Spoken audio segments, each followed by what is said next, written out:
with Princeton Community Housing. I'm not a resident of the municipality, but I am the executive director of Princeton Community Housing. I just want to make one quick comment because I know there are lots of other things to do. But as I understand it, the resolution is simply a decision to form a task force and get information from that group. That's all we're talking about here tonight, and I think it's important to point that out. And I think all you would be doing, should you choose to take that action, is to be prudent planners, and you're doing your due diligence as a governing body to see what information could be gathered as part of a larger process. I don't think we're making any conclusions. We've already heard tonight some misinformation about the number of units or the density. You know, these are all things that need to be discussed calmly and in a forum where everybody's represented. And I think what this resolution does is create an opportunity for that kind of discussion where these things can be analyzed in a little bit more detail. So I think if you choose to take this action, you're being very prudent planners. You're representing your constituency by giving that opportunity to everyone to have their voice heard. So thank you. Thank you.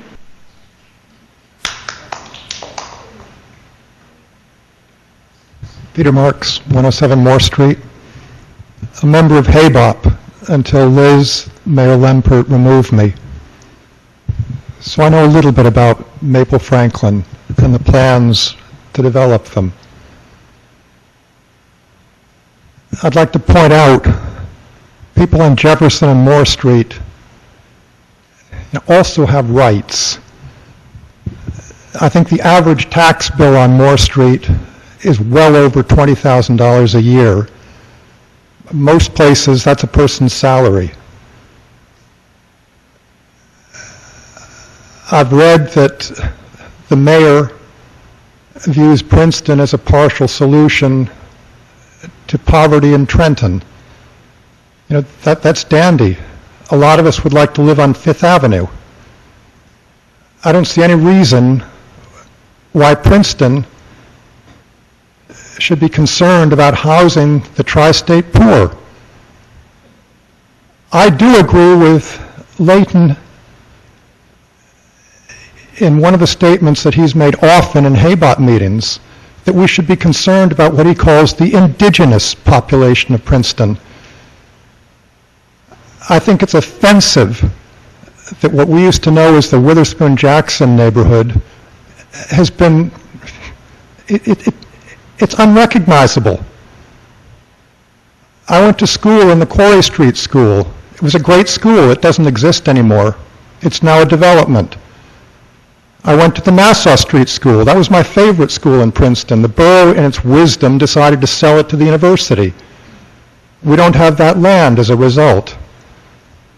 We talk often about sustainability. Sustainability to me means an equilibrium. You don't have an equilibrium if you need to keep adding people to pay the bills of other people. We have a problem in Witherspoon-Jackson, in my not-so-humble opinion, because we rammed through the hospital redevelopment. Why did we ram it through? For affordable housing. I mean, how can you oppose affordable housing? But what we did was drive up property taxes in the Witherspoon corridor, making it unaffordable for the people who lived in the neighborhoods that we were trying to protect. That the people that we say we're interested in when we talk about affordable housing. I mean, we've been very generous in our expenses. We pay Bob Brusheye a municipal salary. We pay our policemen handsomely. We're generous with everybody. And the taxes go up, and they go up, and they go up, and then we wonder why Princeton's unaffordable. We might start talking about what it means to be affordable. Not push out 20 people for every one person that we house in substandard institutional housing to make ourselves feel good. Not push out people who are retired and on fixed incomes and then suggest that, oh, it's okay, you know, we can put them in an institution someplace. It's affordable. You know, and maybe the Princeton senior people can take care of them. And they can play ping pong in the afternoon. Isn't that wonderful? But they can't live in their house. because they've been pushed out. There's plenty of density proposed in process right now in the downtown neighborhoods. I mean, I'd like to see that there's some evidence that the people who live in the surrounding greenbelt care about what I call the core downtown neighborhoods, the ones that are supposed to become more urban so we can preserve the greenbelt we used to know as the township. I'd like to see the Franklin parking lot as a park. Just sit on it for 10 years and see what happens. You can always reverse it. There's no need to rush into so-called affordable housing. There's even less need to rush into it for people who don't live in Princeton. And I don't care if the waiting list is 500,000. The ones we ought to be concerned about are the people who are living here today and are having trouble staying. Those bother me. It bothers me every time I walk around the downtown. What's being proposed and under the name of affordable housing is not a solution. It makes the problem worse. Thank you.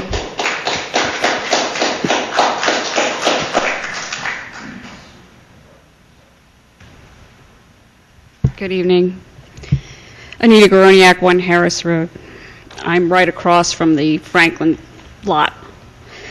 No one I know is against affordable housing. When I moved here, this neighborhood was probably the next most affordable in Princeton after the Jackson Witherspoon neighborhood. We wouldn't live here if we were afraid of affordable housing or of public housing. What we are afraid of is losing the quality of life that made us move here in the first place. This council should not be rushing to cram all affordable housing into one single neighborhood. It should be sensitive to the fact that this neighborhood has been under development pressure for decades, at least as long as I've lived here, and at least as long as 1992, when the hospital planned to raise 5 houses on Harris Road for a massive garage addition. This neighborhood is at the heart of Princeton public school system. We face a massive density increase from Avalon Bay, along with an increase in automobile traffic that development will bring. Our accessible open space is already used to the max. This council should not be considering any option for Franklin Avenue that would increase the density. This council should be considering, in fact, open space or a park option for the lot.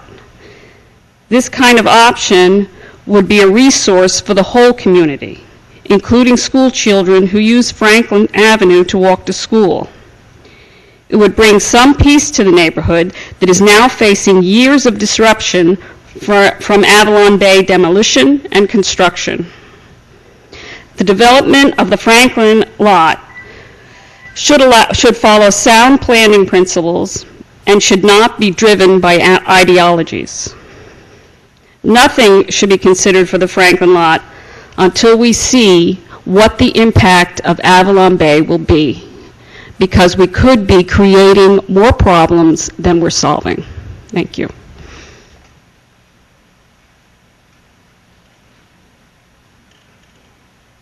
Good evening, Kate Warren, Jefferson Road. I'm a member of the Housing Board as well. What I would like to say is, in my capacity as a board member, I took it upon myself to look and create a comprehensive study of affordable housing in town. Unfortunately, I haven't been able to share that with members of the board, so I can't share my research and findings with you this evening, but would encourage, if this task force goes forward, that the first thing on the agenda should be a comprehensive look at the affordable housing in town beyond the credited COA units, so that you are working from a spot understanding the comprehension of the affordable housing program. Thank you. I'm Scott Sillers from 50 Patton Avenue, and just to pick up on a point that part of a point that Joe made earlier. We have other property in town that is kind of sitting idly at this point. I wouldn't include the Valley Road School in it, but certainly if you're going to look at property that potentially could be used as a site for affordable housing, you ought to be looking at the firehouses that are surplus right now, Chestnut Street, Harrison Avenue, and with the consolidation that's going on in Public Works, I think you're going to wind up with some surplus space coming up in the John Witherspoon neighborhood. I believe it's on John Street. I'm not sure exactly where it is, but regardless of whether you're going to use these whether you're going to consider them for affordable housing, you've got property that's sitting there that's just not carrying its value, returning value to us. You know, storing a few pieces of emergency equipment in these properties is certainly not a good use for the property. So you may want to consider some of those other sites for affordable housing, or you may want to consider some of those other sites to turn them back for development as good rateable property. Thank you. Amner De Leon, Linden Lane. Although I appreciate everyone giving their feedback on their feelings on it, and my feelings are strong, obviously, for affordable housing, but the resolution really is to create a task force. And the way that government works, it's probably going to be another 7 years before we get anything done. So at least we got to get this task force moving so that we can get some feedback. And to Bernie's point, we should look at the other properties.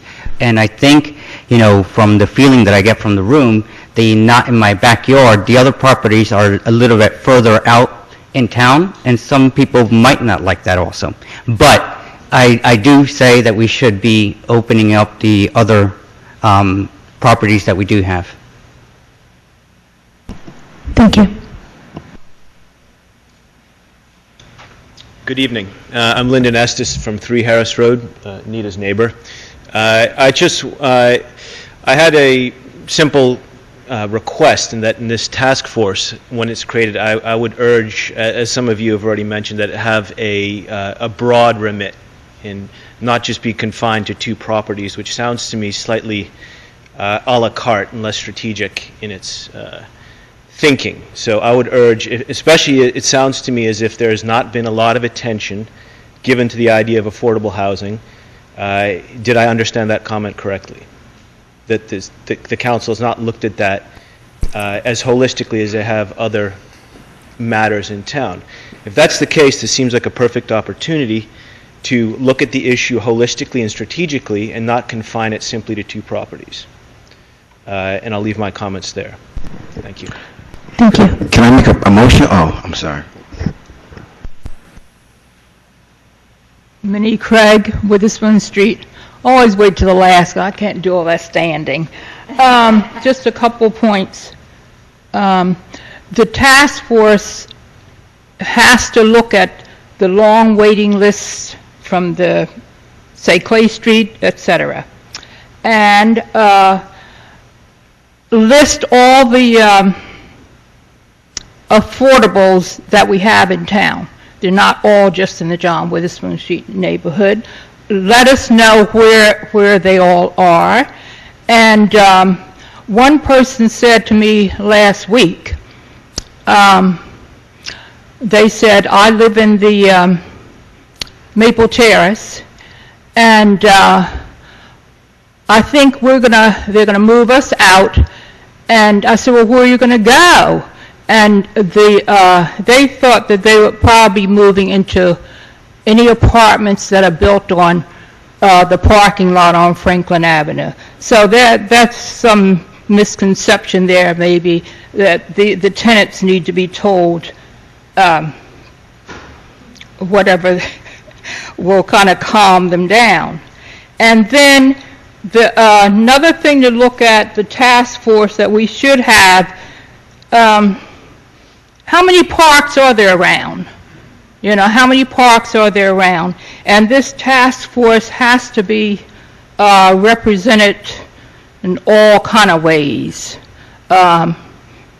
We see tonight where we have all these different opinions, and I respect everybody's opinion. Where else where else can the affordables go besides Franklin Avenue parking lot? Thank you. Thank you. Oh, there's someone waiting. Can I just get a quick show of hands, too, of who still wants to speak, who hasn't yet? Okay, thank you. Kip Cherry, Dempsey Avenue. I think it's urgent that we move forward with additional affordable housing. I think the need is great. I am concerned about density and putting all of our affordable housing in one area.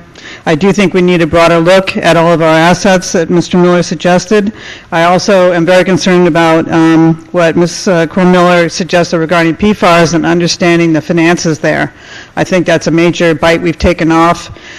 We do have some limits on our, great limits on our bondability. So I think that we really need to know what we're doing with PFAS, and we need to move on it because we want it to happen. So if we poke at it, it's not going to happen. It's got to be a concerted financial effort, and I think that the value of the property is a big part of that. Finally, I think Valley Road School should be considered for this. I think the location would distribute affordable housing more broadly around the community. I think something has to happen to Valley Road School. The obvious thing is that the demolition cost is too great to pull it down, so I think those of us who want to preserve it have that in our favor. There are two developers right now interested in Valley Road School. They're both starting to engage with the school board on Valley Road School. I lived once in a converted school. It was a wonderful place to live, made wonderful apartments with high ceilings and large windows. I don't think that it should just be a facade thing. I think it should be an adaptive reuse, a true adaptive reuse. Valley Road School was the first integrated regional school in the area. It is something to preserve and keep. It means a lot. And it can be converted very easily. And one of these developers specializes in affordable housing. Both of them specialize in adaptive reuse, and I think the second developer could be convinced to go that way too. So I think we need to give that a chance, and I think that should be looked at real carefully. And I think that working with the school board is a darn good idea because we're all in this together, and I think some of the issues regarding infrastructure and school systems and everything else should be looked at as well. So I think this is a family affair, and we all have to pull together to look at this. And I really urge you to look at Valley Road School. I think it would make an excellent reuse. It would get it repaired, and it would no longer be the eyesore that it's beginning to become. So I think there would be multiple solutions in including that in the study. Thank you. Thank you.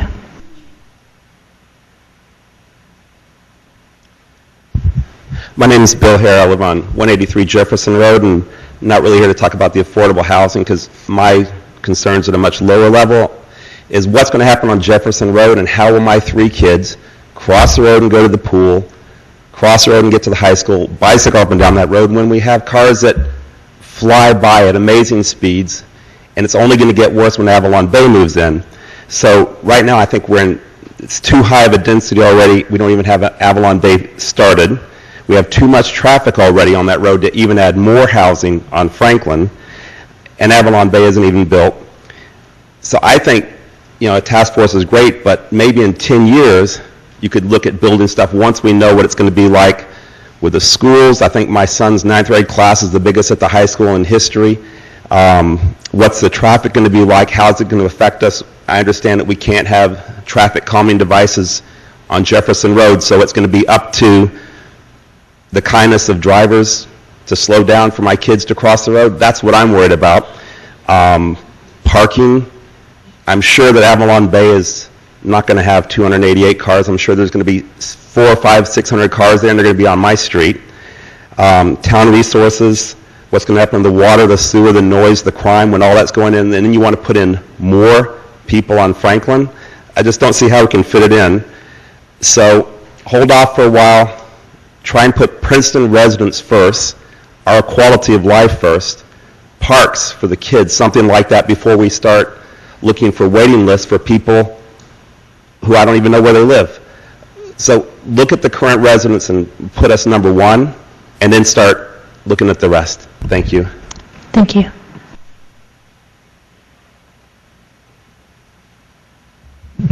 Michael Floyd, Quarry Street. Sorry, I'd forgotten about this meeting, but thank God for TV. Okay. I had forgotten about this meeting, but thank God for TV. I believe in the zoning code, and I believe you should be very fearful of density. Not low and mod people, density. And I think whether it be Franklin, Witherspoon, or the John Witherspoon neighborhood, and especially Franklin, it was recently rezoned with an affordable component, or 20% in mind. Somehow I want to believe there was a really good process that came up with the current zoning, which is what, 4 years old, maybe? So I'd like to see you respect that. I'd like to see it respected on Witherspoon Street, which is 3 stories, 35 feet. If it was 4 stories, 45 feet, developers are going to come in and say, I need it a story higher. They just will. A majority of John Witherspoon neighborhood is not 35 feet, 3 stories. It's 2 stories, 27 feet.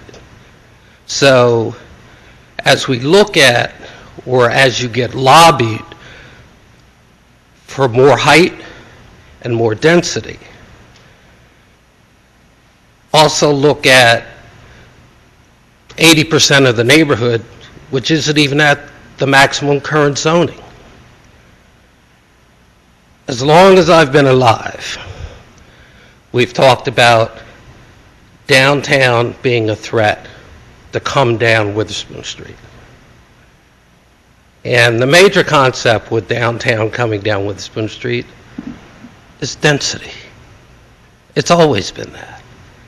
So as you get lobbied and you get lobbied and you get lobbied for density, beware. Thank you. I'd like to make a motion, if I can, and amend the current task force job to include looking at all properties, all municipal properties in Princeton, not just the Franklin lot and the Clearview, three locations, but to include all properties in Princeton. I would second that as all municipal properties. All municipal properties in Princeton. Municipal Should we say properties. the ones that are not being used currently? I mean, we don't, there's no use looking at this building. Mayor, can I just, I like where you're headed with this, I really do. I think we all support affordable housing, it's important to all of us, but I think we ought to maybe, give the license to this group to think creatively about this, including looking at some of the zoning in other places. People have raised some good issues about density, I think, in that neighborhood.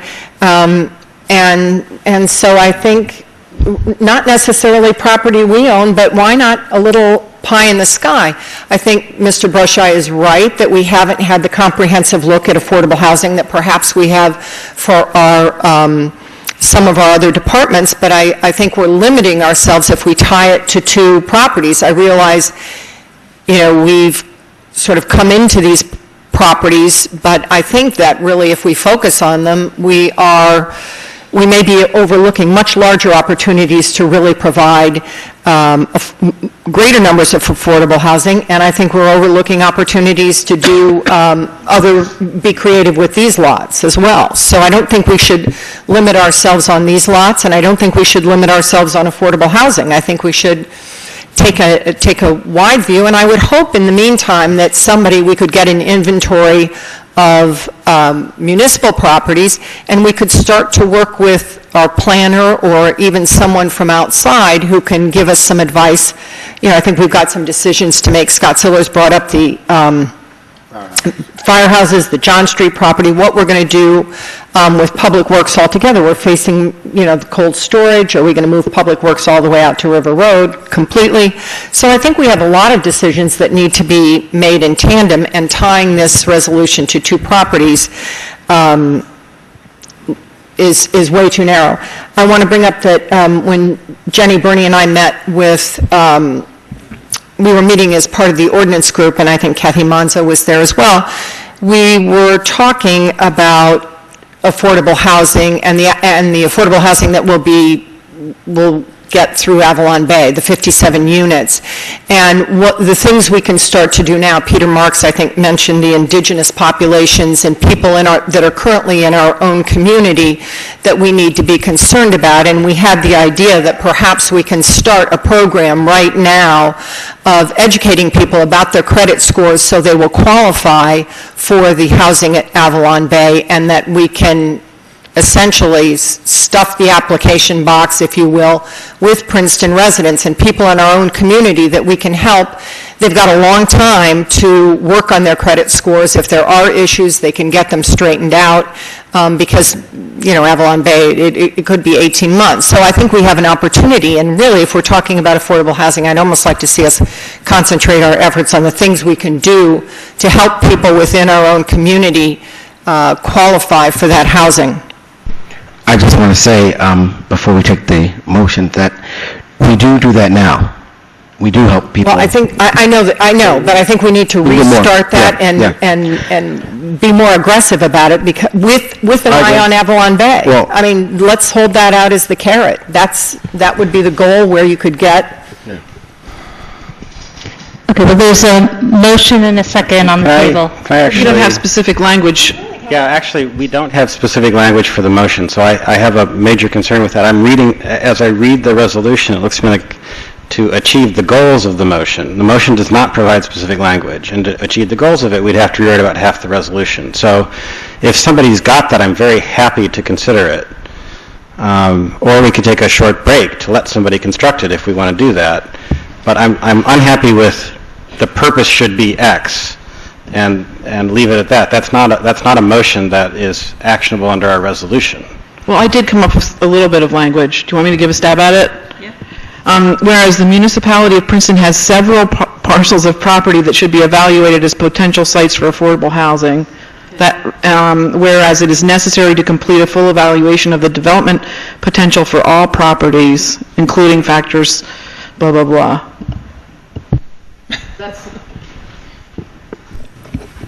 And then get rid of all the ones that are specific to the Franklin Road lot and the PFARs. So you were modifying the third whereas clause. You were deleting the fourth and fifth, right? Yes. And then you were modifying the sixth. I think the makeup of the task force itself becomes problematic given the current language, and so we have to modify that. Right. I'd like to suggest someone from the school board, because I think we should look at Valley Road. So maybe we should change it to taxpayer-owned or publicly owned properties. Well, Jenny, I would really like to look at other parcels of land that may be with some rezoning. Well, maybe you can add a whereas. I mean, do you have an idea how to say that? Well, I think I don't want to water down this to the point where we're again looking at 20 years down the road for any kind of affordable housing, and that's what I'm hearing.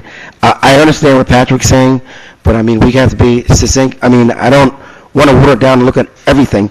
I'm not looking at buying, the parcel land at the shopping center to put affordable housing there at this point.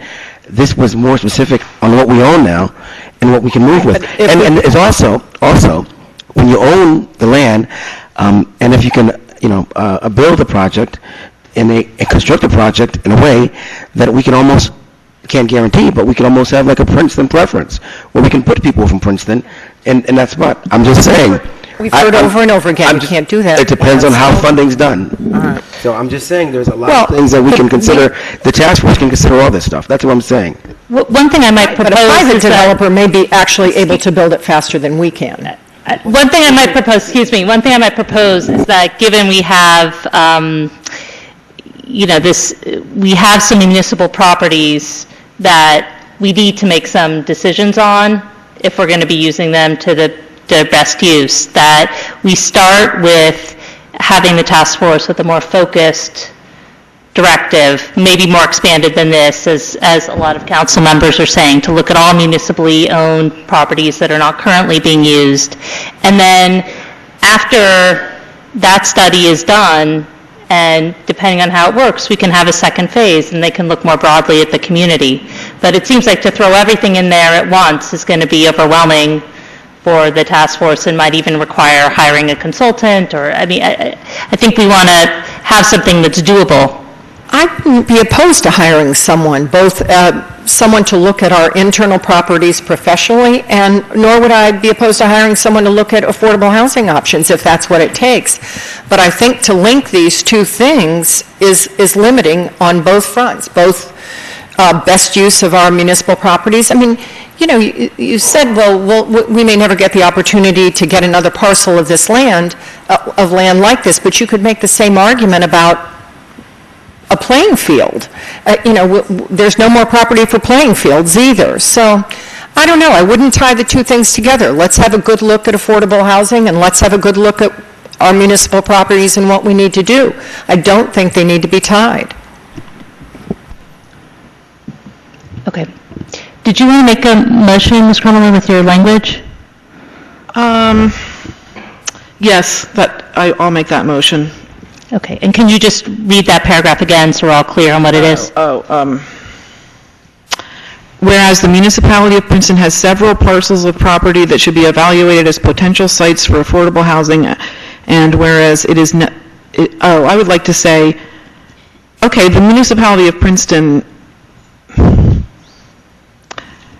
has several parcels of property that should be evaluated as potential sites for affordable housing. I would like to include the Valley Road building in that. I mean, because it's owned by the public. Technically, it's not owned by the municipality, but it's owned by the taxpayers. So I could say the municipality of Princeton. I mean, if we could put something in there about looking at publicly owned properties. I would caution council against doing that unilaterally without talking to the school board first. Could you have language that would allow you to look at that without naming it specifically? I mean, this is where tying it to specific properties becomes difficult, but if you just left it open, if you say publicly owned properties, that's not really Yes, has specific. several publicly owned parcels of property. How's that? And then the task force can, just have a discussion with the school board to find out if they're interested. If they're not, that's obviously a deal killer. So I would suggest, whereas the municipality of Princeton has several publicly owned parcels of property that should be evaluated as potential sites for affordable housing, and whereas it is necessary to complete a full evaluation of the development potential for all properties, including factors, blah, blah, blah. Okay. And is there a second? And then eliminating all the others, the certain properties. Eliminating paragraph 4, whereas 4 and whereas 5. Okay. Is there a second? Can you read that? I'm sorry, I know time, but can you read that again? Okay. Whereas the municipality of Princeton has several publicly owned parcels of property that should be evaluated as potential sites for affordable housing, and whereas it is necessary to complete a full evaluation of the development potential for all properties, including factors such as but not limited to zoning, density, parking, open space, and everything else that was there. All right. So that is proposing to replace whereas clauses 3 through 6 with 2, basically. So that's the proposal. Yes. Second? I'm sorry to jump in. There's just one more change that you would need to make in the now therefore be it resolved, just to be consistent with the other changes. In that paragraph, instead of saying analyzing and evaluating the 2 sites noted above, just the sites noted. Sites, okay. Could I suggest one slight adjustment as well, which is where you use the word all properties to simply to those properties? Yeah, yeah. Still second. Linda, were you able to catch all those changes? She said, Linda. Can I ask one more question? The makeup of the task force. 2 representatives from the adjacent neighborhoods, meaning 2 representatives from any of the affected neighborhoods? Why don't we say 2 residents? Well, Jenny's making the motion, so. Oh, yeah, that's fine.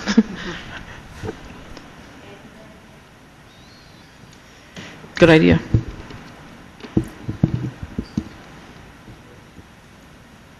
So 2 residents of Princeton is what we'll... Oh, I thought you said of the affected properties. Well, no, because we're broadening it, so there's no immediate neighborhood.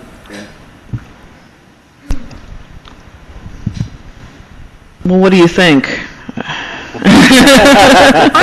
Why don't we raise it to 3 residents then, and we can sort of spread it out? I mean, I'd like to, I think there's some expertise we can seek out in the greater community.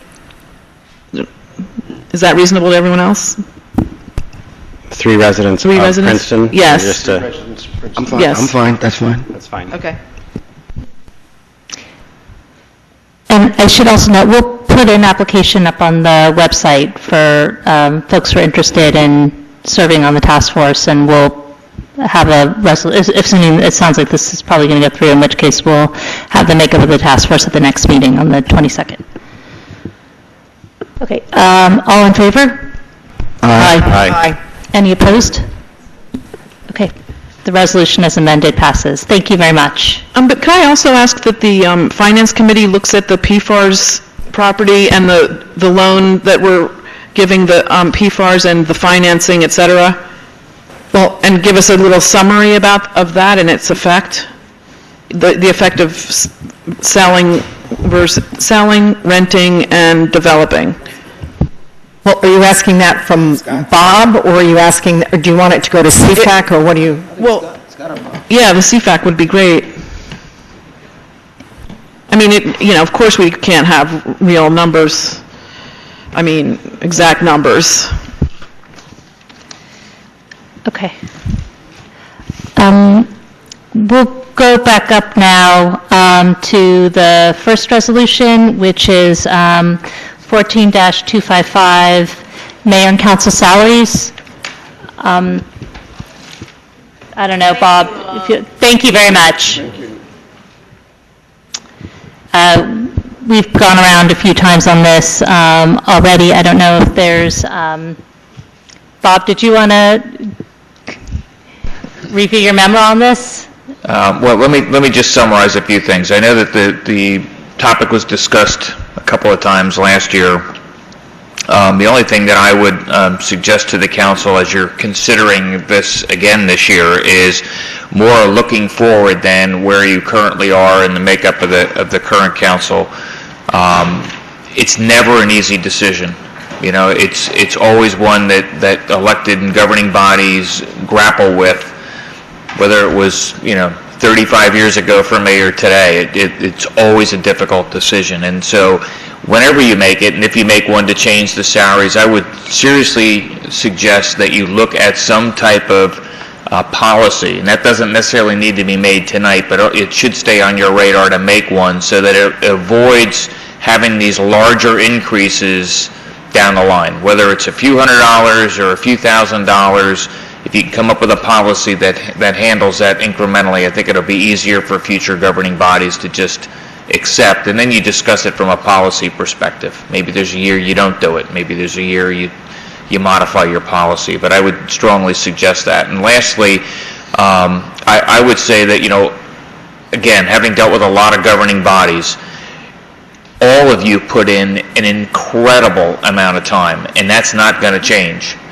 Based on, action tonight, a couple of you are going to be taking on more projects. And so I think where it's never going to be, looked at as a salary to offset all of the time that you put in.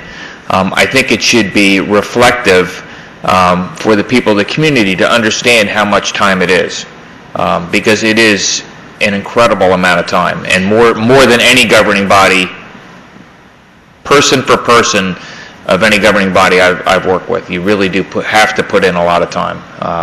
So I think it should be reflective of that, so that you, as going forward, you don't eliminate people that might want to consider it.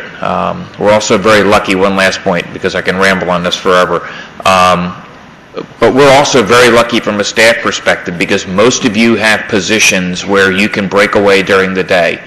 You may be retired, you may be a stay-at-home, but for the most part, you're able to accommodate daytime meetings or later in the afternoon or early morning. That's not necessarily the makeup of the entire community.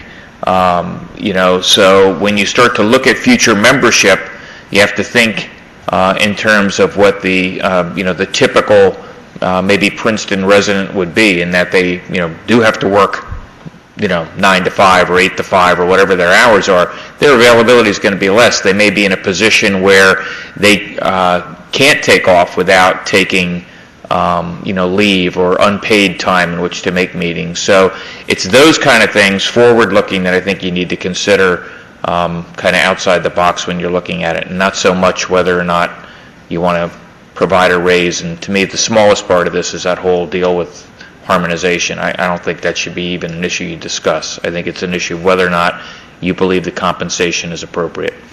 So I'll leave it with that. Ms. Carmel? Well, I just wanted to throw out an idea, because I've been thinking about this, because it is extremely uncomfortable to put money in our own pockets. And that's not the reason that I'm against this raise, but I think all of us probably feel that way.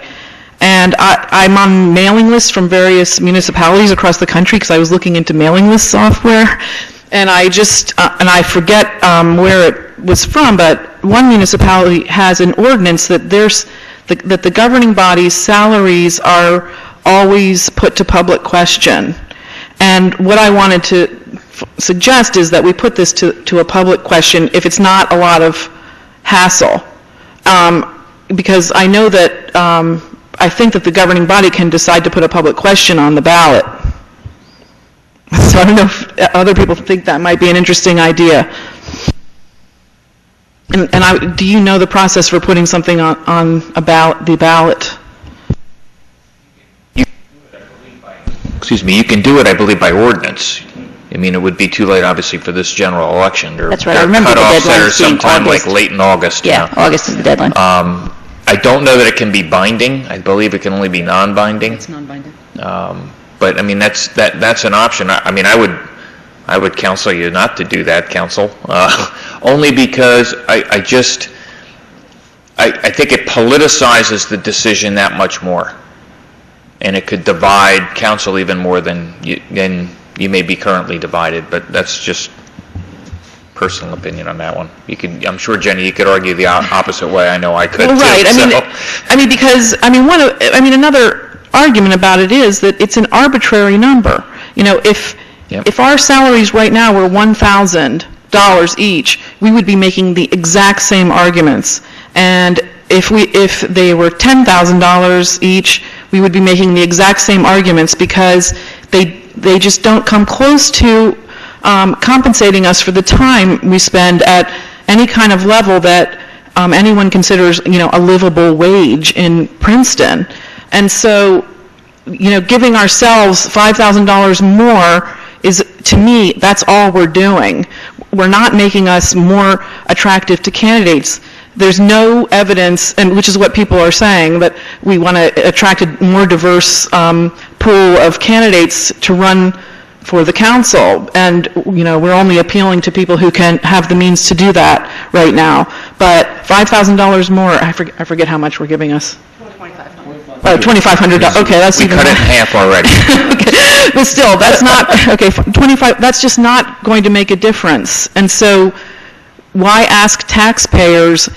Many of them are struggling themselves to put more money in our pockets, especially after we agreed to the lower salary when we consolidated, and I was part of the Finance Committee, and I'll go on, and I'll say this again because it would be, and I'll say not just I would feel uncomfortable giving myself a salary after I agreed before consolidation to the lower salary number levels, and we had discussions about it. We had the opportunity to decide to raise them up to the township level or keep them at the borough level, and we kept them at the borough level.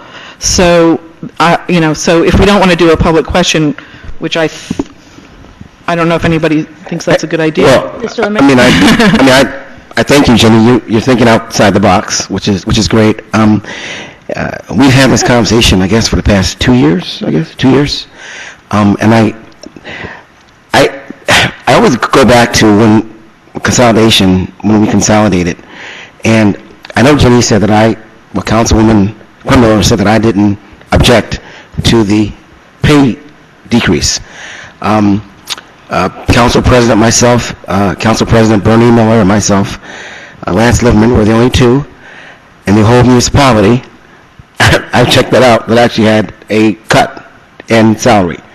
I didn't say anything publicly. We were struggling as a council to come together on so many issues that first day. I mean, it was incredible. I didn't want another issue to arise. I did talk to the administrative department and others, and I decided, along with the mayor and everyone else, that we'll carry this over to the following year. Following year came, and the same issues. I'm not giving myself a pay raise. I'm personally, I'm fine with your explanation of you not wanting to accept. I think that that's fine. Personally, I think that $2,500 for some people is a lot of money. I don't think it's a little bit of money. Personally, I think that what we do, and what the salary, and I really call it a gesture, a kind token of appreciation, a gesture, more than a salary, because it's not a salary. Like I do, you can't live on $10,000 a year. I think that is fair. And I think that there will be people that probably would see that as a more inviting level of compensation to serve. I don't know who. I mean, I can't give you the exact name at the present time, but I know people that probably would want to serve. And I don't think it's unfair. I don't think I'm doing something that's unjust. I pay taxes like everyone else. I serve, 20 hours a week or whatever that is. I don't mind. I do whatever I have to do. We work on Saturdays and Sundays, like everyone else. I don't care. That's what I'm elected to do. But I also think that we have to be fair. And I think that it's fair. We're asking for $10,000 for the regular council people. I think it's totally fair. I don't think there's anything wrong with that. And I'm not going to bring my current situation back up that happened to me 2 or 3 years ago, but we are where we are today, and I support this salary increase. And it's no shame or discomfort or disrespect for any citizen of Princeton. I think it's fair. If I wasn't sitting here, John Doe sitting here, I would support John Doe's salary increase for what John Doe does for Princeton. I love Princeton. And I would serve basically if you didn't pay me anything. I just love Princeton. But I think we also have to be fair. I know there's some members of the public who want to speak too. Are the members of council first, or? Yeah, I'd like to address this issue also. I was a member of the Consolidation Study Commission that recommended the former borough compensation scale. And I accepted that recommendation. But the recommendation does not say that the former borough pay scale for elected officials was to be maintained in perpetuity or forever. In fact, the chair of the Consolidation Study Commission came before us last year when this issue came up, and he made it clear that it was his understanding of the recommendation that it was for the first year of the municipality. In 2012, before consolidation, the borough, the former borough and the former township There were 12 elected officials with a total compensation of $116,000 and change. There are now 7 doing the work of 12, and the present compensation is about half of what the compensation was for the 2 municipalities in 2012. It stands to reason that the job of governing a municipality of nearly 30,000 residents requires more of a time commitment than governing a municipality of about 12,000. And that would be the case even if we weren't working on the job of consolidating the 2 former municipalities. From my own standpoint, having served as a committeeman in the township, deputy mayor in the township, and mayor in the township, I can say that the number of hours that I put in now on municipal business is well in excess of the time that I put in any capacity in the former township. We've talked a lot about diversity, including economic diversity. But where's the economic diversity on our council? It's not there because compensation for serving on council wouldn't even cover the cost of a babysitter, the amount of time that the elected officials put in. And if you look across the elected officials that you have here, I doubt that any of us fall below the median or the average income in the community. I've done some sampling of my own on what other municipalities pay their mayor and council, and there's no real pattern that I found. The highest compensation for mayor that I found is in West Windsor, across the other side of Route 1, and that's $17,724. The lowest is Montgomery. They pay their mayor $5,562 a year. The highest compensation that I found for nearby communities for council members is Plainsboro. They pay their council members $10,888 a year. The lowest is our other neighbor in West Windsor. They pay $4,941 per year. In looking at the spread of compensation for the mayor and council members, I believe that what has been proposed in the way of compensation for the mayor for $17,500 per year, for the council president for $12,500, and for council members would be in the same range as our neighboring communities and would be a good fit. And for that reason, I support it. Okay. Thank you. Did you have? Thank you. I also intend to support this measure for several reasons, and I want to start by saying a lot has obviously been said, but I appreciate that we've had a hearty and healthy debate, and it's been an important process we've gone through. I first want to point out, because I don't think it's been said yet, and it should be on the record, that this has not been revisited since 2000. So if we every 14 or 15 years visit it, that to me doesn't seem like we're being too aggressive about it. I also think, I want to echo what Bernie said, which is that we do talk a lot about making sure our police force represents our community. We want our teachers to represent our community. I think we want our governing body to represent our community, and that means we need people with different experience and from different means. I've mentioned in the past that when I ran for the borough council, there was nobody on the council at the time who had kids at home using services like the pool. So, when we were discussing the pool, I thought it would be great for somebody like me to be there and having a voice. So if you want to have that full representation, I think we ought to be honest that $2,500 can be a lot of money to someone.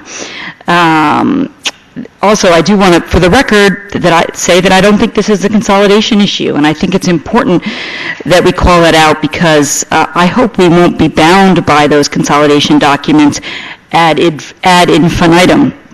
They're a treasure trove and a fabulous roadmap for us, but they are a roadmap, and we can take different turns if in our judgment we think that's important, and we've already veered from that report. We talked a lot about creating advisory planning districts, and then we found out that was harder to do, and we're not doing what we said we would do. We took on a serious review of how we're handling parks, and a very thoughtful review ended up in a really good place. That wasn't directly from the task force. We spent a lot of time this summer talking about creating the position of a public safety director. We didn't end up deciding that, but we didn't say we're not going to talk about it because the consolidation didn't recommend it. So I would hope we would not be so bound by that it would not allow us to do things that we need to do, and we wouldn't recognize that maybe not everything, we didn't get everything right at the time, that circumstances change and we need to think about fairness and other criteria. So all of those are reasons for which I will support this. Thank you. Thank you. Does that end of the... Well, I think we'll... You want to wait up to the public? All right, so I'll open it up. I think we would like the opportunity to speak when you close the public session. Okay. Mr. Marks? Yeah, Peter Marks, 107 Moore Street. I guess what I'd like to say is I agree with Lance, I agree with Jenny, I agree with Bernie. I think it ought to be a referendum, but I think it ought to go much farther than the proposed $2,500 increase or whatever it is. I've thought for years that one of the problems with the Borough Council, I don't pretend to be familiar with the Township Committee, but I think one of the problems with the Borough Council was that on most of the significant issues, the framework had already been determined by the time it got to the council. The budget was formed by the time it got to the council. The people on the council were not involved in the early stages. They didn't have access to the raw data often. Some members didn't have the time to get involved at that level of detail. You know, I would like to see a referendum, but I'd like to see people given a real choice. And my opinion is that the mayor is certainly as important a position as the chief of police, also as important as the town administrator. I mean, if we're going to pay the administrator close to $200,000, then at least we ought to be able to concede $125,000 for the mayor, or $150,000. I'd be interested in seeing the council members paid $75,000 or $100,000. I would also like to see them take on more of the work that previously has been delegated to the staff level. I mean, we engage people to run the town for a reason. The ones that we have an ability to help select are the elected officials. It certainly is true that you all can't possibly do the kind of job that I'm anticipating on the pittance of a salary. I mean, I think Lance is generous in calling it a gesture. It's an insult. I don't think it's something that you all should have to take a position on. It seems to me people in the town could be given a choice. I mean, we're not stupid. We all care about the town. We care about having people who represent us who have the time to do the job, you know, thoroughly, to understand the issues, to listen to people.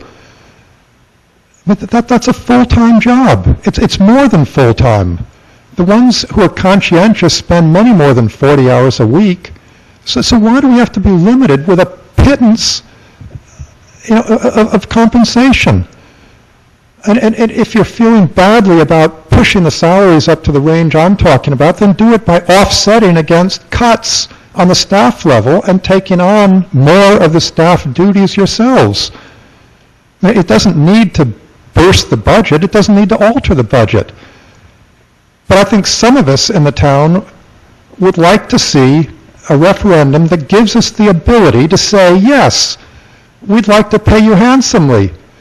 And we hope that by paying you handsomely, you can take the time required to consider issues like the parking lot at the level of detail that some of us would like to have it considered. So I'll agree with all of you. And I don't see any inconsistency. But I don't think it ought to be a $2,500 referendum. I mean, you'll waste more money on the referendum than you'd save with a raise. I mean, let's do something that's interesting.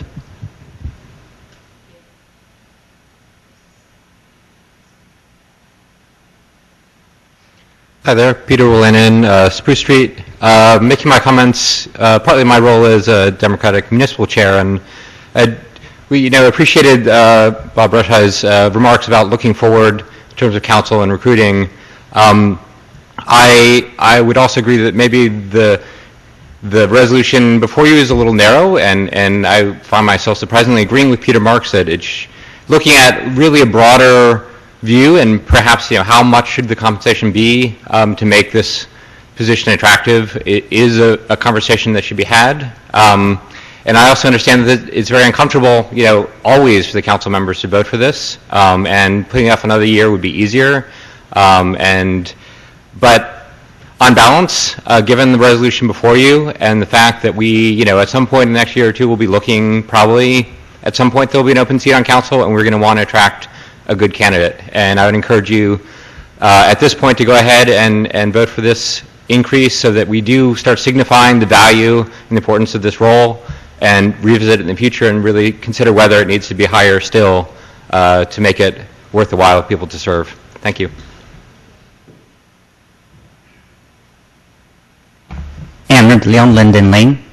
Well, I came out in support because, first of all, I want to thank you for all the work that you do, because I see you all in action. It seems like wherever I go, one of you is there, at least one of you is there. And I don't know how you do it, but you do it. So the amount of work that you put in, I don't think a lot of people notice or understand.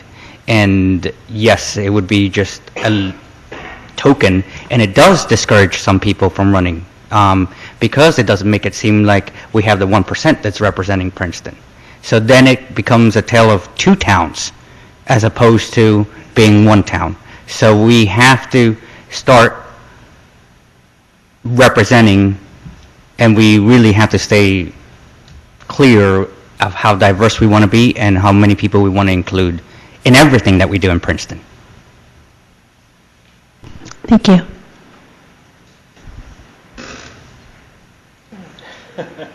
Mr. Simon? Yeah, is there anybody else who'd like to speak? Go ahead. Okay. I have several comments on this resolution. I do feel quite strongly that the raises proposed are inconsistent with the representations we made as individuals and as a campaign, both during the campaign for consolidation in 2011, as well as during the campaign for all of us running together as a team in 2012. Each of us said that we stood behind the recommendations of the Consolidation Commission, whose final report in turn said that the elected officials should serve for the former borough salaries, which are the salaries now. It further stated that the change in the governing body would result in recurring annual savings of approximately $61,000. So the doing that, leaving that in place for a single year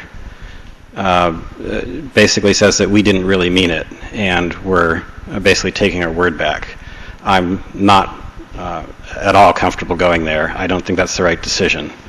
I have heard and understand the concerns that we need to draw people from the community who would be willing to serve, and I think we can accomplish that without the conflict that arises in terms of giving ourselves a raise. To sort of set the stage for this, I did run a quick check just to understand the relative impact of the raises, and we're proposing a total of $20,000 in raises for the seven of us. for the to get to $20,000 in raises for the non-union employees, starting with the smallest raises for full-time workers, you have to get to 28 people. So we're saying that the 7 of us are going to get cumulative raises equivalent to the 28 people at the bottom of our pay scale in the town. In a year when we're talking about wage theft, in a year when the political atmosphere is about economic diversity and justice, it seems to me that if we wanted to do something with $20,000 in raises, we could give it to people at the bottom end of the pay scale and be much more in line with our values than giving those raises to ourselves. Patrick, can I just understand your math? You were saying the raises of, I don't understand what you mean about that. If you look at the resolution, the salary resolution we passed last week, or last meeting, and look at start counting from the smallest raises and adding them up. Oh, you're adding, okay.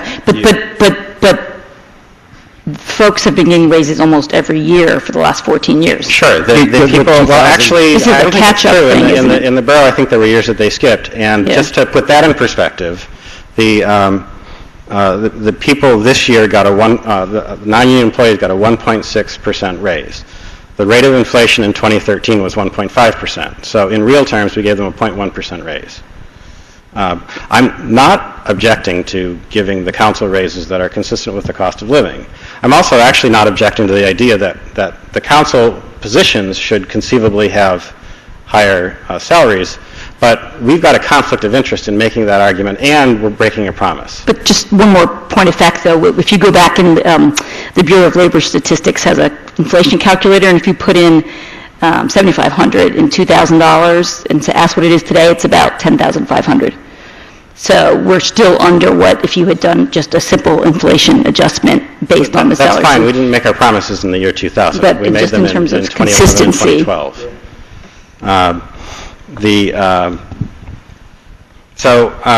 What in trying to come up with some kind of a compromise that actually allows us to keep our promises to our constituents and allows us to serve the goal of actually making the positions more attractive, I would like to offer an amendment to the resolution. The purpose of the amendment is to have the raises take effect for each office only upon election or appointment of a successor, so that we eliminate the conflict of interest that we have in giving the raises to ourselves, especially after having made the promises that we made to our constituents. And so the specific language would be to cross out the year 2014, cross out the names, and insert, I guess below the table, the salaries listed above shall take effect for each office only upon election or appointment of a successor. And I move that amendment to this resolution. Is there a second? I'll second that for discussion. The resolution only sets your salaries for an annual year. I'm changing the resolution. No, I understand that. But you can do that, that's fine, but you're still going to need a salary that says, well, I guess this will, maybe Trishka can come in, but typically the salary resolution just sets what you're going to earn in that fiscal or in our calendar year budget. That's what it needs to tie together with the budget. So when typically how you do it is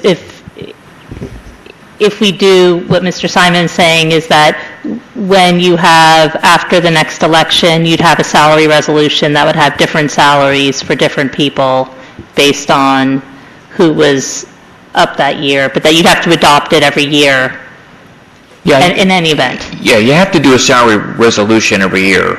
I'm trying to think about,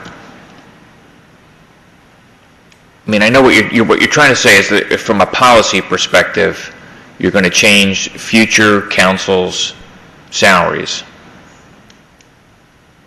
So I guess you'd have to carry that language every year because it only binds the council for this one year.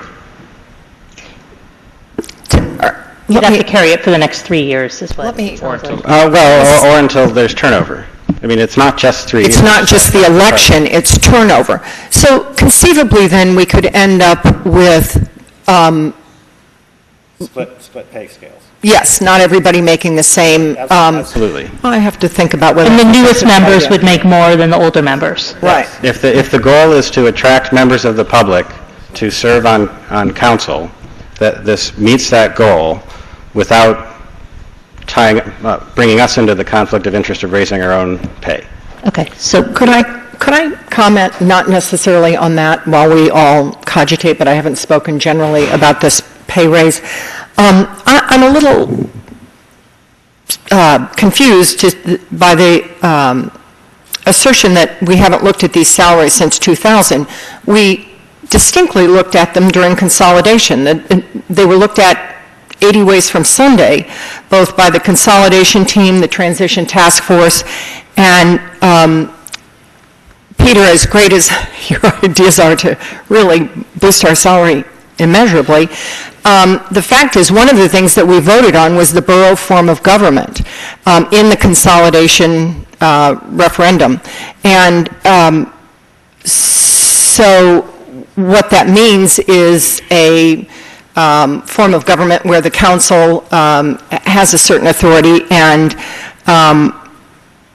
I don't think, and we hire an administrator and we have staff, they are supposed to have the expertise. There's no way you want to pay me more at the expense of Bob Kaiser, believe me. You're much better off with Bob Kaiser than you are with paying council people more. And there was the suggestion made that we didn't adhere exactly to the recommendations of the Consolidation Commission, and that's true in spots. There were things that were unexpected that came up. There were things that were unknowable at that time. And so we have veered from some of those recommendations.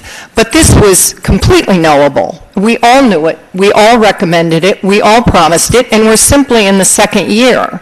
And I agree with Patrick that this is a violation of the promise that we made. And it has been one of my disappointments, quite frankly, in this, that as we have looked at harmonization, we have just gone to the highest salary in every single case, and to the detriment of the savings of consolidation. And we haven't had a line item veto for those salary increases, but in essence, this is a line item veto. And so I am not going to support the increases. I think when we're in the second year out from consolidation and we promised these savings, this is one area where we can continue to deliver on the savings we promised. Okay, thank you. There's an amendment on the table. Yeah, We haven't closed debate on the amendment yet, so we're still speaking on it. I mean, just because I've made the motion doesn't mean we have to vote immediately. It's been seconded by Jenny Krummeler. I know that. But it hasn't been, we haven't closed debate on it yet. So we Okay, can't. well, if you'd like to say something. I would like to say something. Go ahead. Okay, so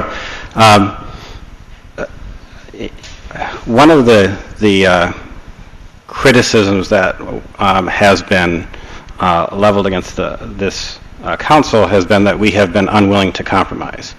And I've put this amendment out as one possible compromise, but it's not the only one that I'd certainly be willing to consider.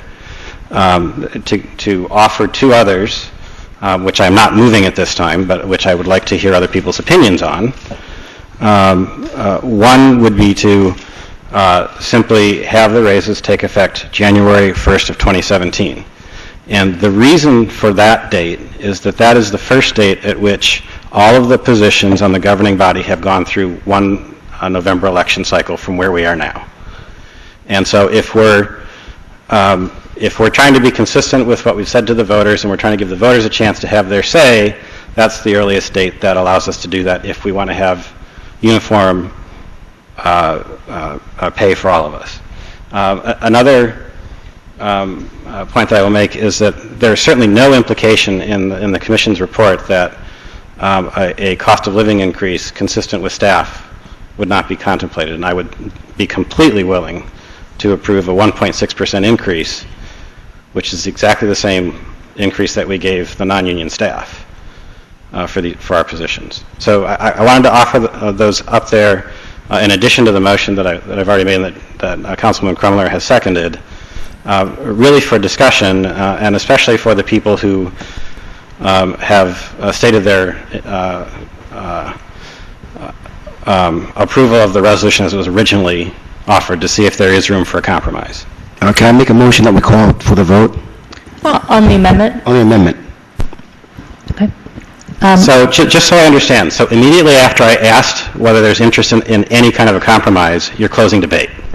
Just so I'm clear on that. Yes. Yes. All right. You must have heard me. I said, can I make an amendment that we call for the vote, please? Okay. So we're voting on Mr. Simon's amendment that was seconded by Ms. Crumler? Okay. All in favor? Of the amendment? Of the amendment, of amending the resolution. I am in favor of amending the resolution. Aye. Do we need it's a resolution, so we don't need We can just say aye. Yeah, I mean, if it's really tight, there's two, and all opposed? No. Is that a Joe? No. Okay. So it fails 4-2. Ms. Butler? Yes, I would, before we cut off debate, I would like to say I do find your second idea, both ideas to be interesting. The 2017 and the 1.6, I think both have merit. I found it troubling to think about people serving on council sort of as colleagues receiving different pay, but you're right that we would all have been through an election by 2017, but it does mean that we would vote to keep it the same this year with sort of the kind of promise that we would do it down the road. What I didn't say earlier, I heard there was a bruising primary this year.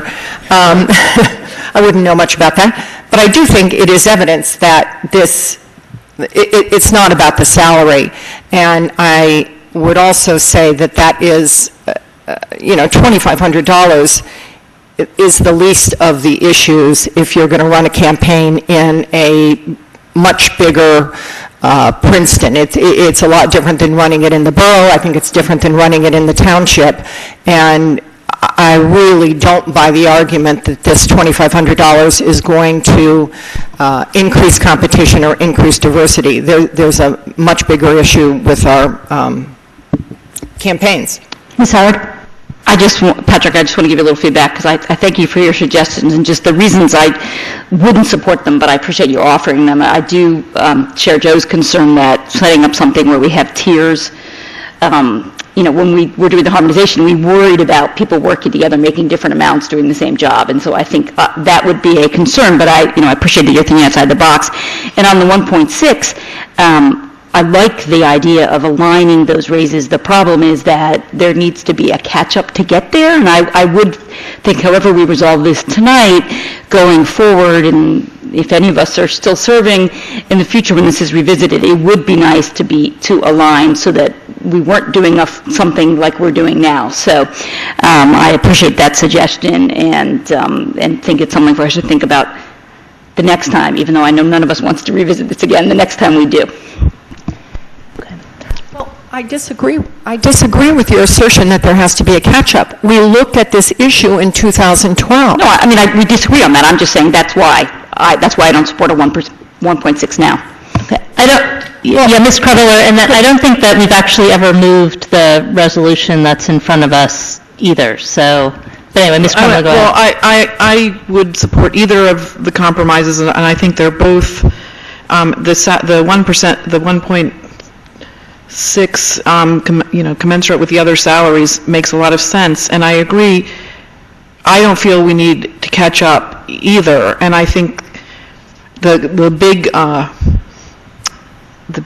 obstacle to candidates is incumbencies. So if we whenever there's an open seat, a lot of candidates come forward. So I think we should think about that. I want to make a motion that we have a 1.6% increase for this year. Well, I think it's pretty well. I think we've gone around and around on this actually Okay. several times. I do want to read one thing, if people will indulge me. I got an email from Ryan Lilienthal, who, just as a bit of history, was on Borough Council back when the salary, the $7,500 for council was set. And I'll just read a part of it. Of the many reasons to favor compensation for elected officials, the one I gravitate to most is that such compensation may open the door to residents who might otherwise consider running for office, but don't because they literally cannot afford the time. Some may argue that the current amounts are so de minimis that they could not be meaningful, but as a young lawyer and new council member, the $7,500 we received, I vaguely recall voting in favor of a raise from $5,000 to $7,500 during my 1998 to 2001 term. Made a difference to me. At the time, I was not only the only elected official under 30, I believe I was the only elected official under 40.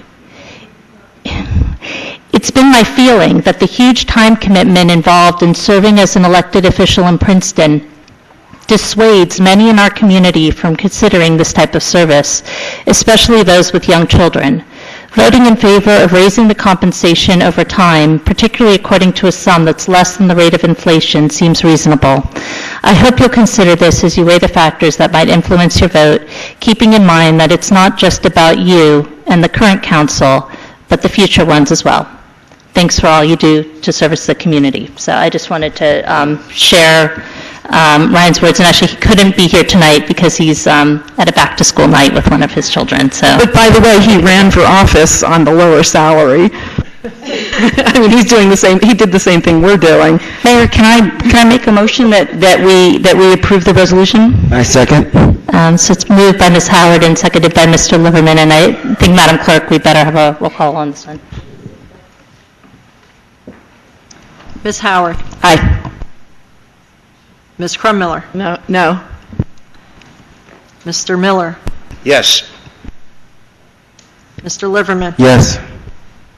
Ms. Butler? No. And Mr. Simon? No.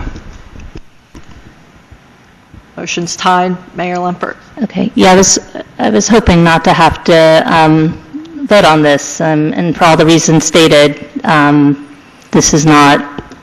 this is an uncomfortable issue for any of us, I think, to be voting on, but I do feel I was moved by Ryan's email and by a lot of the arguments by my colleagues. I appreciate the attempts at trying to find a compromise, and but I'm going to vote yes, and I think we've debated this for many, many hours of our valuable time, and I think going forward we should look at doing something where in 15 years the people who sit here aren't going to be faced with the same uncomfortable situation about. But thank you. And so the motion passes. And now I want to apologize to Princeton Hydro. Are you still here, Princeton Hydro? I should have put you first. I'm sorry, but let's do you next. So,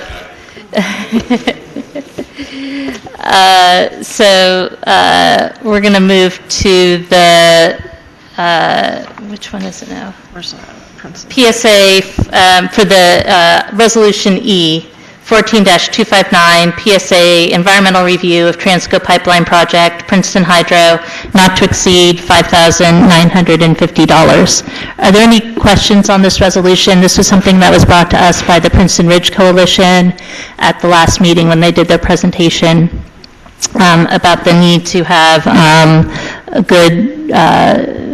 good scientific help and research for the application that Transco is making to New Jersey DEP and also with the FERC environmental assessment. I have a couple of notes, I guess, really. The first one's actually a typo on page 62 of our packet, which is section 2A.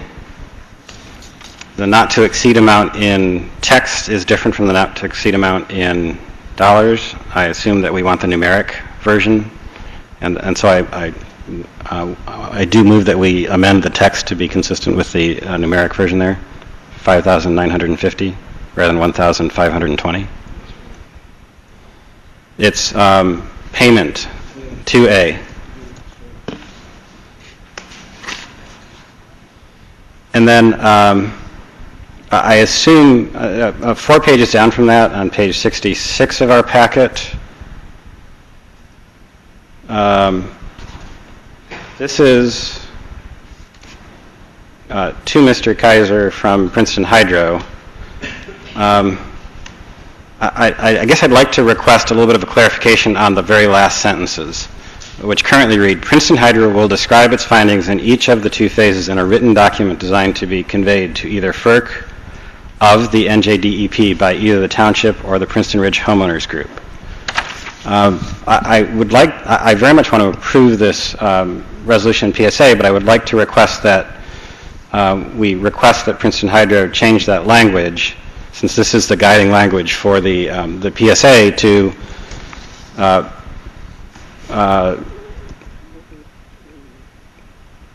starting with in a written document designed to be conveyed to FERC and the NJDEP. I assume our intent would be that we would be able to use it for both. Is that correct, Mr. Kaiser? Yes, that's correct. Okay, and then and the of I assume was supposed to be or, but just change that to FERC and the NJDEP by the municipality of Princeton and optionally by the Princeton Ridge Coalition, so that both the municipality can certainly use it, and the Princeton Ridge Coalition has the option to use the document. I assume that's the intent of what we're trying to accomplish, or are we thinking that, in fact, Princeton Ridge Coalition might submit the document without the municipality submitting it, in terms of what we're proposing? We just simply wanted to make sure the information was available both to the coalition as well as the municipality. I guess what I'm asking is, do we anticipate that we might not want to submit the document, or do we expect that the municipality definitely will want to submit it? Because I could propose changing the language slightly if you think it's either or. I'm assuming the municipality will want to submit it, and that we should tune the language. Well, at this point, the coalition has worked very hard in preparing a response that's due in on the 10th, is it? Yeah. So I don't know if the municipality is going to have the opportunity to respond within the same time frame or not. Okay, well then I guess I would say by the municipality or the, okay, so I guess instead I'll just say replace the word township with municipality of Princeton. And then or the Princeton Ridge Homeowners Group is already there. That would be fun. And I don't think that violates the spirit of what they intended, or what we intended in the agreement, right? I do not believe so. Yeah.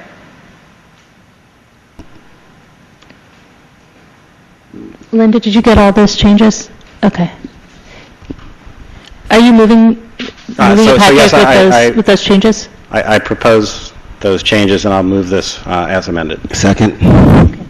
All in favor? Aye. Aye. Any opposed? Okay, thank you. Passes. We didn't let them speak. I figure you don't want to speak, right? You good? All right. Okay. Let's see. I want to hold off on the, sorry to skip around so much. I want to hold off on item B for just 1 minute and skip to C, 14-257, dam breezy release and indemnification. Are there any questions on this resolution, or is there a motion? I'm sorry, did you say C or D? C. Dam breezy, release and indemnification. In the copy I got, that's D. Was the site, the website release and updated? indemnification? Yes, in the document that was published out to as the full agenda, C and D apparently were reversed. So Okay, well, this is, we're talking about 14-257. Is Right. that okay? That's fine. which is the dam breezy release and indemnification? Right. Okay. 257 is release and indemnification. Are there any comments or questions on this resolution, or a motion to? I'll move that. Okay. Second. It's moved by Mr. Simon and seconded by Mr. Miller. All in favor? Aye. Any opposed? Okay, item D, 14-258, AT&T Wireless Extension of License Agreement. Are there any questions or comments? One question, I think, for Mr. Kaiser. Is this the same monthly rate that they've been paying, or is it adjusted up or down? It's holding the same monthly rate. Okay. I'm in favor, and I'll move this resolution. Second. It's moved by Mr. Simon and seconded by Ms. Butler. All in favor? Aye. Any opposed? Okay, resolution passes unanimously. Skipping to item F, 14-260, PSA, establish and locate driveway easement for D'Ambrisi property, Harris Surveying Incorporated, not to exceed $2,000. Are there any comments or questions on this resolution or motion? So moved. Second. It's moved by Mr. Liverman and seconded by Ms. Krummeller. All in favor? Aye. Any opposed? Resolution passes unanimously. Next is item G, 14-261, resolution requesting the Princeton Planning Board to review the issue of converting front yard areas into off-street parking. Ms. Cecil, did you want to review this one, or Ms. Krummeller? I'm not sure who. Let's see, let me get it up here. Well, you probably read the memo. I don't know what questions people have about it or comments on it. Do you want to ask Trishka to talk about it? What are options? Jenny and I were called by residents who were, a resident who was concerned about a situation on their street, and there's now a lawsuit about it, and so I think we sought Trishka's advice about what actions we might take to avoid situations like this going forward. And why don't you talk about why we're doing this? Sure. Well, I mean, as you know, your zoning code already prohibits parking in front yards, but Councilwoman Krummeller and Councilman Butler both raise, I think, some, series of planning concerns that could result from the type of variance that was most recently granted on Madison Street. And I think the concern that you had was that this situation could start to reproduce throughout town. And there's really nothing in the master plan that speaks to this. What you have is you have a zoning prohibition, but that's about it. So there's certainly, there are a range of options, but my suggestion had been that certainly what is contemplated within the MLUL framework, the zoning board acts independently, and that is by intent and design. And really the council's only involvement in a zoning board action is when members are appointed to serve on the zoning board. On the other hand, there's a lot of interaction between the council, the governing body, and the planning board, and both work. The planning board works to set the vision, the council works to implement the vision. So in my opinion, when you look at how the MLUL structures planning and zoning for municipalities, I felt that it would certainly, there would be nothing inappropriate if the council as a group felt that there were some general planning issues that were triggered by these types of variances that might or might not be of concern municipality-wide, that it would be appropriate to ask the planning board to look at the issue. So that's really what this resolution does, is it sends it over to the planning board, just says, hey, here are some concerns we have. You, as the body that's responsible for setting the vision for this town, could you please take a look at it? And if you deem it appropriate, add some language to the master plan. That's, I think, the simplest way I can explain it. Ms. Liverman? I just want to be sure that we're not telling or giving orders to the zoning board in regard to never allow. No, not at all. So we're clear. No, the zoning board is an independent. Just so we're all clear. Even if you said it, it would have no effect, because that's the whole function of the zoning board is to determine. But when the zoning board looks at whether or not to grant a variance, one of the things it does have to address is the master plan. If you have a master plan that's silent, as it currently is, that's one thing. If you have a master plan that contains a more specific comment, that's something that the zoning board would have to address. Now, I'm not suggesting, I take no position on whether the master plan should or shouldn't be amended. That's not for me. But I do think within the framework that's set up, I don't see that there's anything out of bounds or inappropriate in the council asking the planning board to look at this issue. I have some process questions, Trishka. So how many of these are we talking about? What's been the experience? In terms of how many variances? Yeah, I mean, I don't know. It's I mean, there's this sense like there's been a flood. I've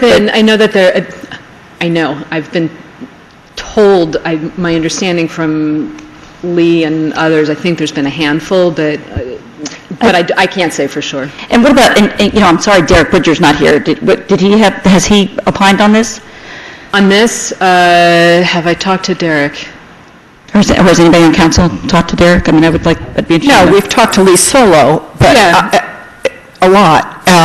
I don't know whether anyone's spoken to Derek Bridger, but I think if you look at the zoning board agenda, these issues are coming up more frequently, and in fact, in addition to not just having parking spaces, they were heard recently someone who wanted to put a garage in one of the parking spaces on the front of their property. So I think there are reasons to be concerned, and I think asking the planning board to take a look at it, as Jenny has said, that zoning board is really, in the absence of something in the master plan, the zoning board is actually making policy as it continues to grant these spots. I actually did. I did talk to Derek about it just to get a sense of how often this was happening and how many variances had been granted. So he said there had been 4 cases since consolidation, since January 2013. And of those 4 cases, there were 2 that were 2 variances that were approved and 2 that were denied, and that they were all different sort of circumstances. And so which is always the case, and I think, recognize the zoning board will always have the ability to grant variances when it's appropriate. And my suggestion, and I took, because I did draft this resolution, Lee drafted it, I think, and then there was a lot of participation. But I will tell you that when I was reviewing it, I am satisfied that this resolution does not comment on any specific variance that the zoning board has granted, nor candidly should it. What this is doing is, I think, expressing some concerns that the variances trigger and asking the planning board to have a look at it. And the planning board could very well look at it and say, no, we don't think the master plan needs to be amended. This just seemed like a formal way for the council to express its concerns and place the issue before the planning board.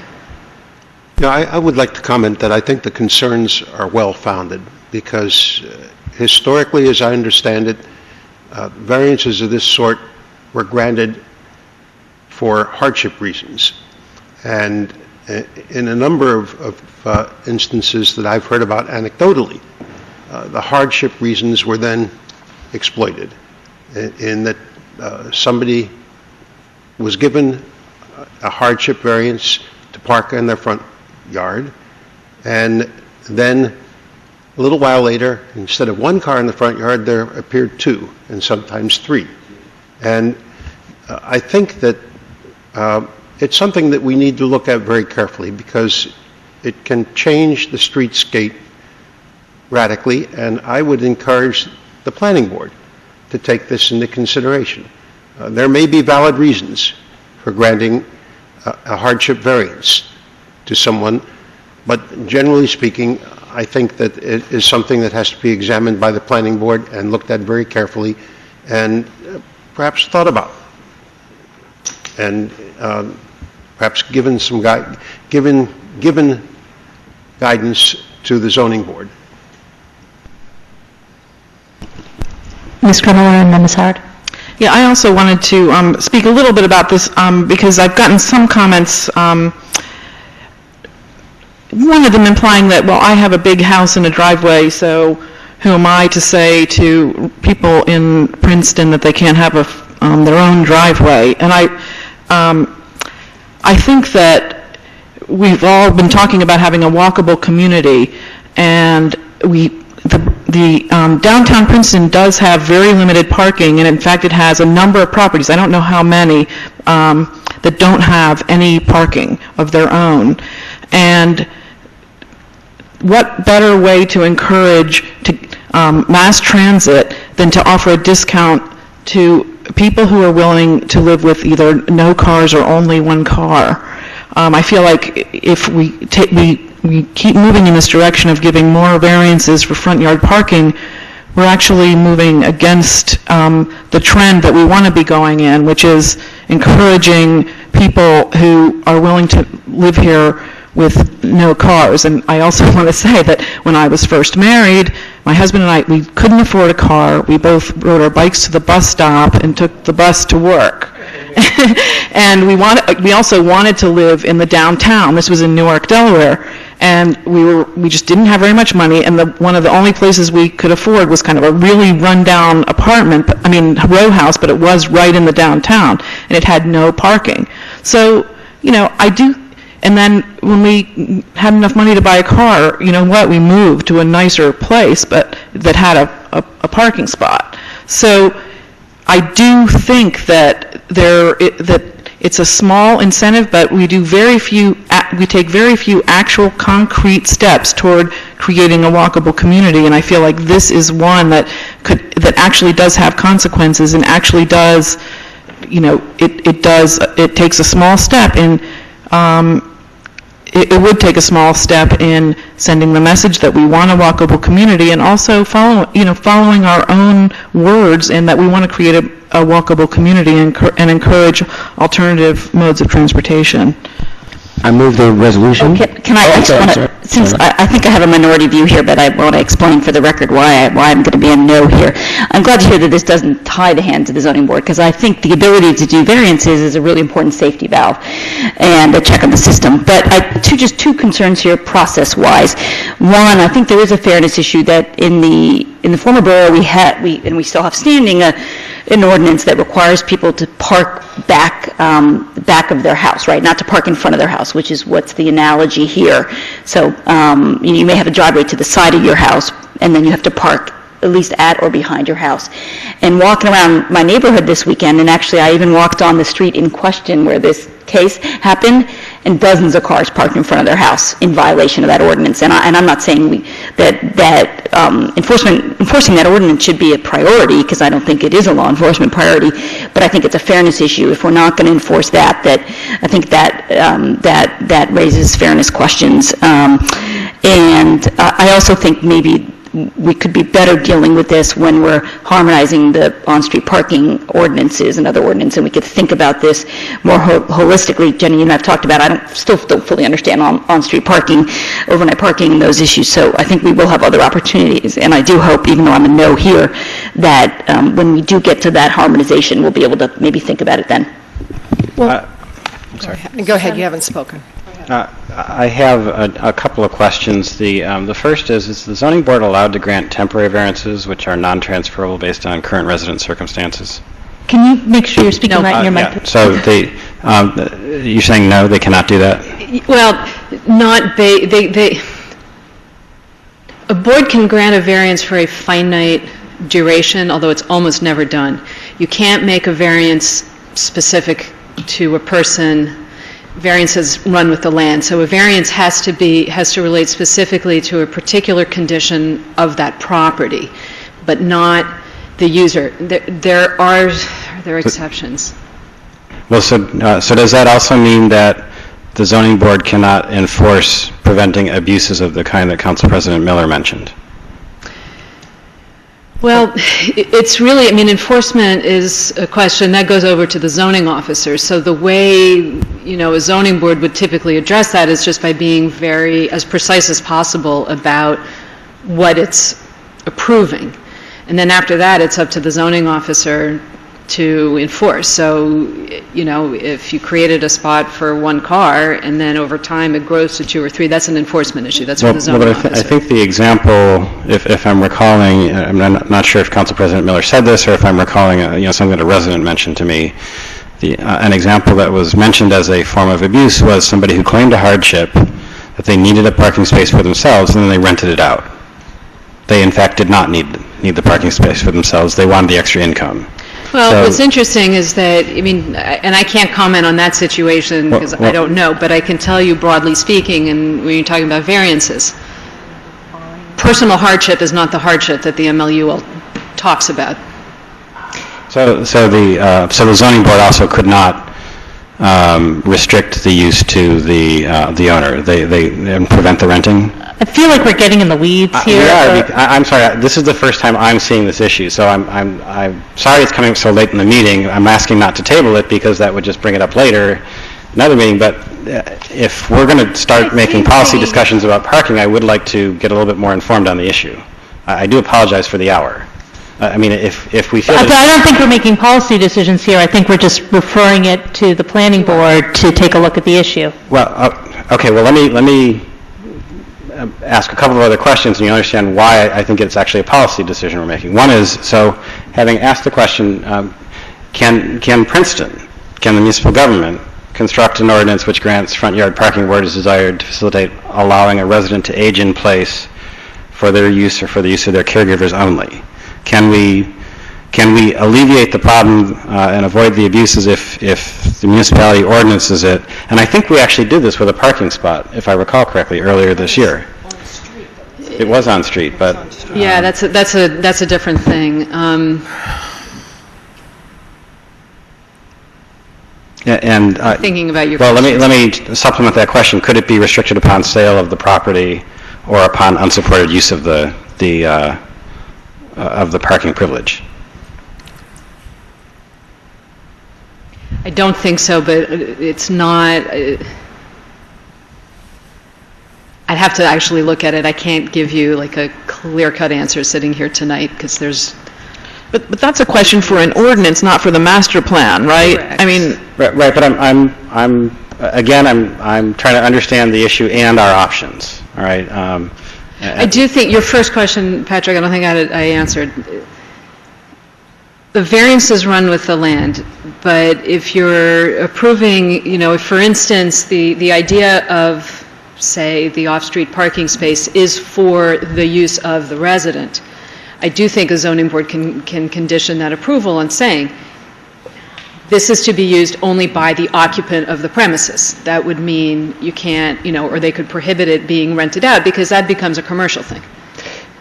So I do think that depending on what the parking is needed for, but, again, unfortunately, all of these things are always, it depends, because these variances are highly, highly nuanced and fact-sensitive. So I'm giving you a general answer, but just recognize there may always be exceptions even to what I'm telling you. Sure. But I think Okay. as a general proposition, some limitations could be put. All right, and then one more question along these lines, which is, I did speak to one of the zoning board members. I'm not going to put her on the spot by naming her, but she suggested that one of the things that came into play was that the ordinance was old and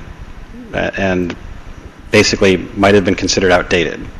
And so would it be an appropriate thing to do to communicate to the zoning board by the council that our guidance with respect to the municipal ordinances is that they are intentional with respect to the municipal council?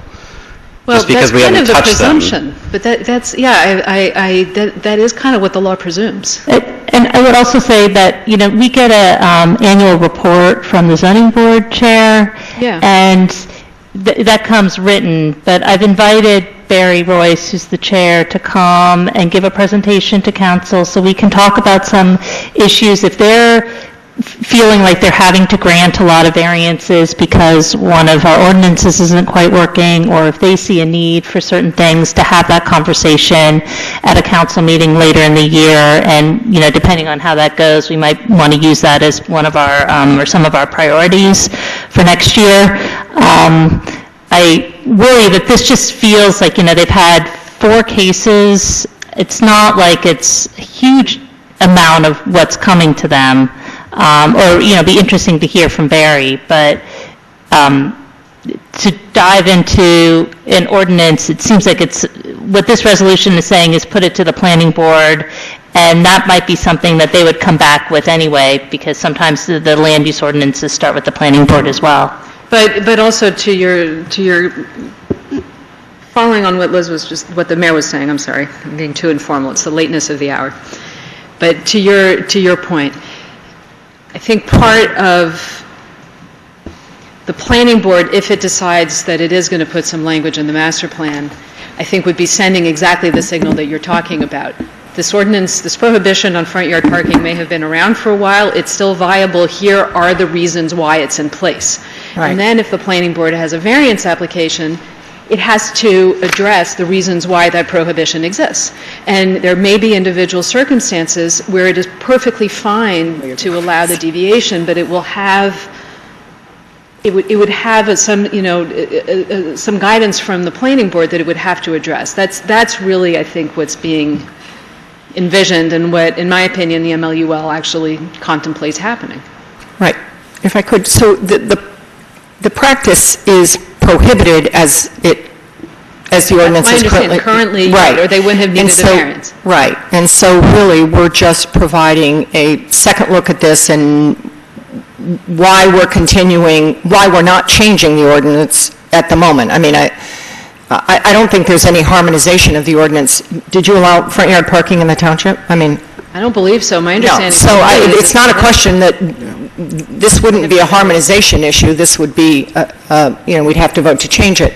But I think as we look at parking, if there's going to be a look at parking, depending on. I think that's overnight and on-street parking. This is really a separate issue. And, I think that we've talked a lot about affordable housing tonight and housing that's affordable. And I do think that these houses that perhaps don't have a driveway, don't have parking, do trade at a discount for a reason, and it is an option, and I think particularly it would be attractive to millennials. I also lived in, downtown Chicago, downtown Philadelphia, and I didn't have parking, and, I had parking that was 2 blocks away. It's not impossible. It's not.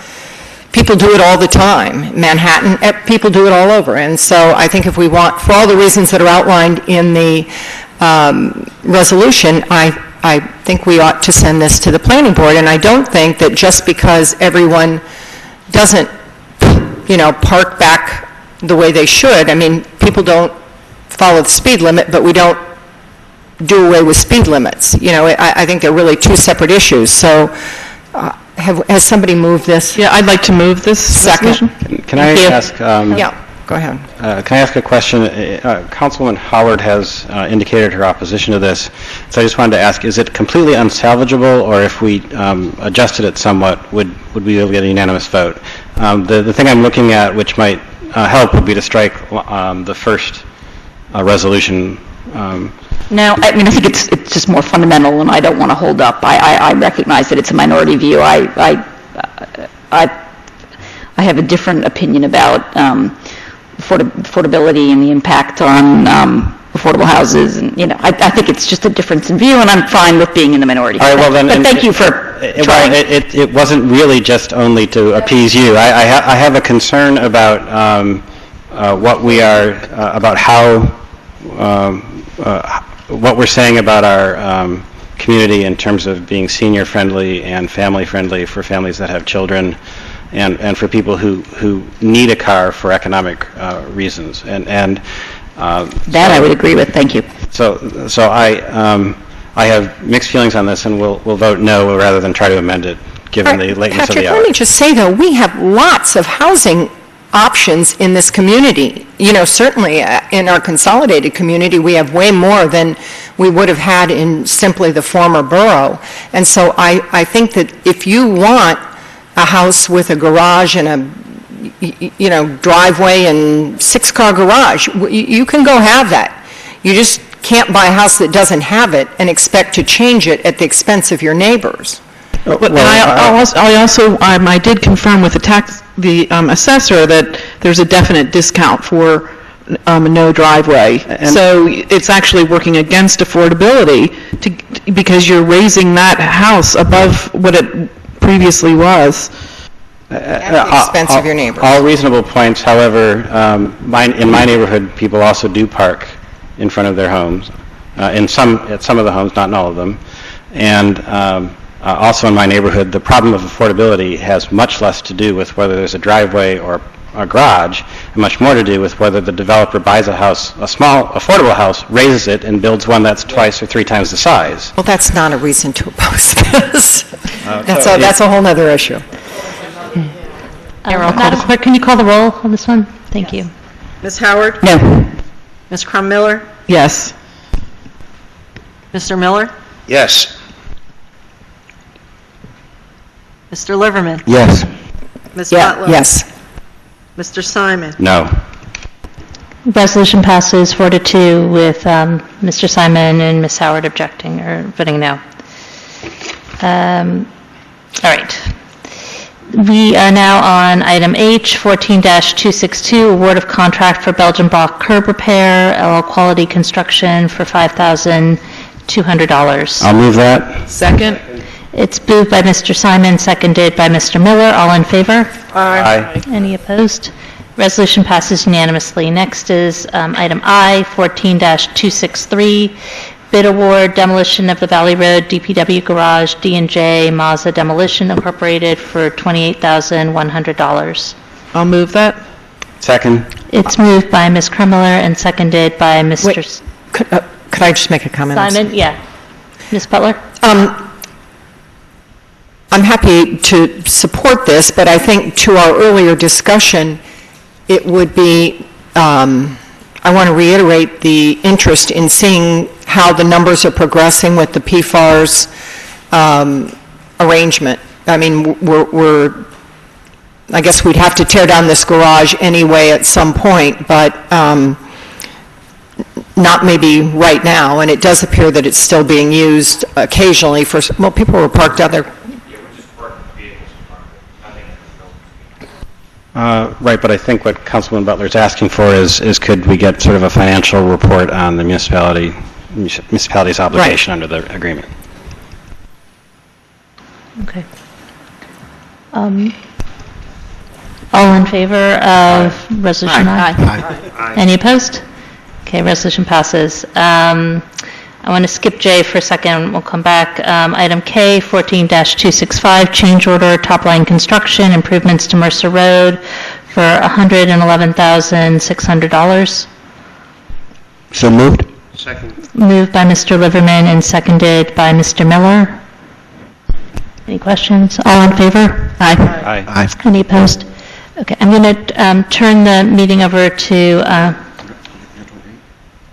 I'm recusing on, on the Fine Tower and the Meadowbrook Drive.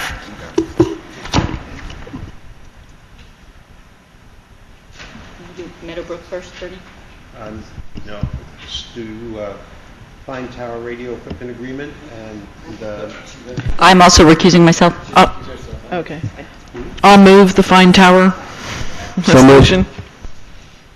Second. Oh, you seconded. Yeah. Second. Seconded, all in favor? Aye. Opposed? Resolution passes. 14-264. 14-264. We should bring, Contract amendment, Unuzi Environmental Services LLC. we should bring Councilman Howard back in. Yeah. For 59 Meadowbrook Drive, $6,000 of additional work. Mr. Kaiser, can you comment Heather. on that, please?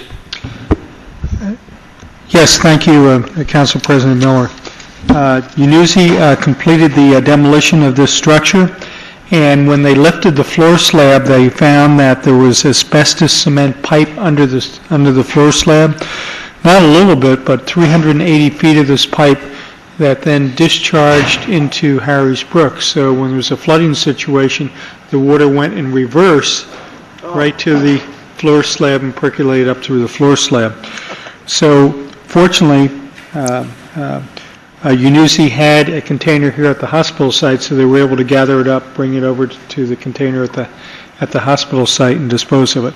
And the additional $6,000 for this cost we find to be reasonable, and we will be reimbursed by FEMA for this additional cost. So it's recommended that this contract amendment be approved. I'll move it. Second. Motion has been moved and seconded. All in favor? Aye. Aye. Opposed?